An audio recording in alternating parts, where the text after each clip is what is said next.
সেতু নির্মাণ হয়েছে অথচ তৈরি করা হয়নি সংযোগ সড়ক, ফলে পাশে বাঁশের সাঁকো নির্মাণ করে চলাচল করছে কয়েক হাজার মানুষ। এমন পরিস্থিতি শরীয়তপুর সদর উপজেলার পূর্ব সোনামুখীর।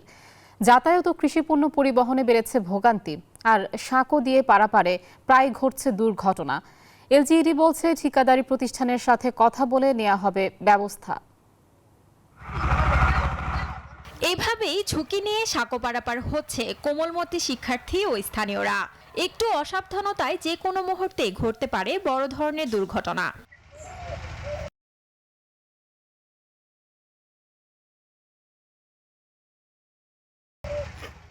গেল মার্চে সদরের পূর্ব সোনামুখী থেকে দামোদর কেওড়ভাঙ্গা এলাকায় যাতায়াতের সুবিধার্থে নির্মাণ করা হয় ৩৫ ফুট দৈর্ঘ্যের একটি নতুন সেতু।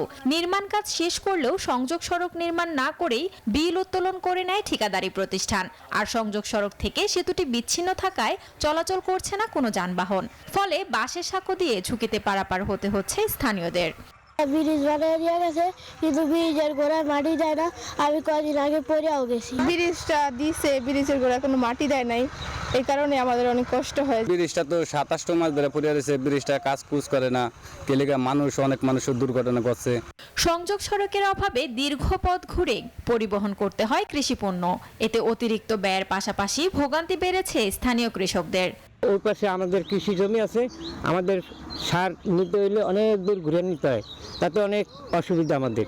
আমরা অনেক দূর ঘুরিয়া যেতে ব্রিজটার মধ্যে যাওয়ার জন্য অনেক মানুষের মাজা ভেঙে গেছে, আমারই যাইতে অসুবিধা প্রজা যাইতে।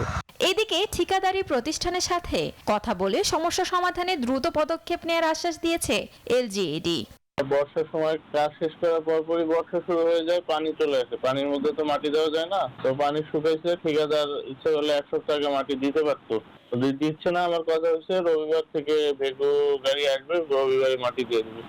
সেতুটি পার হয়ে চলাচল করে দুটি উপজেলার অন্তত ৩০টি গ্রামের লোকজন। ভোগান্তি কমাতে দ্রুত সংযোগ সড়ক নির্মাণ করে সেতুটিকে চলাচলের উপযোগী করা হবে এমন আশা স্থানীয়দের। Desk report, news 24।